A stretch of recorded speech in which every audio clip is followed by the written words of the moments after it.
జాకెట్లు వేసుకుంటారని చెప్పి అందరికీ జాకెట్లు పంచిపెట్టాడు. అందరికీ జాకెట్లు పంచిపెట్టంగానే వాళ్ళు జాకెట్లు వేసుకోవడం మొదలుపెట్టారు. వాళ్ళు జాకెట్లు వేసుకోవడం మొదలుపెట్టగానే ఆ స్థానికంగా ఉన్నటువంటి ఈ ఈ కులోన్మాదులు, మతోన్మాదులు, లేకపోతే అధికార అహంకారం కలిగినటువంటి వారు ఏం చేశారంటే నాయరు అనే సమాజాన్ని పిలిచారు. నాయర్ అనే సమాజాన్ని పిలిచి నాయరులకు అని చెప్పారు, అరే క్షత్రియ జాతి ఇప్పుడు ఎక్కువగా లేదు కాబట్టి మీరే ఇప్పటి నుంచి క్షత్రియులు రా, ఇదిగో కత్తులు తీసుకోండి, వెళ్ళండి, దొరికినట్టు తెగ నరకండి.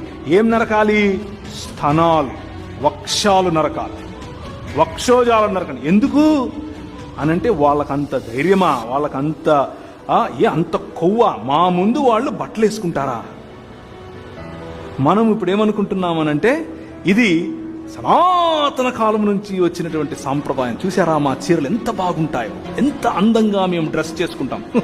మిషనరీలు నేర్పించారు మనకు. మీరు గౌరవప్రదంగా బ్రతకటం, మనం గౌరవప్రదంగా బ్రతకటం ఈ 66 పుస్తకాలు ఉన్నటువంటి వాక్యము నేర్పించారు. దేవునికి స్తోత్రం కలుగును గాక. 66 పుస్తకాలు ఉన్నటువంటి ఈ వాక్యము మనిషిని మనిషిగా మారుస్తుంది అని చెప్పడానికి ఒక చిన్న ఉదాహరణ చెప్తున్నా.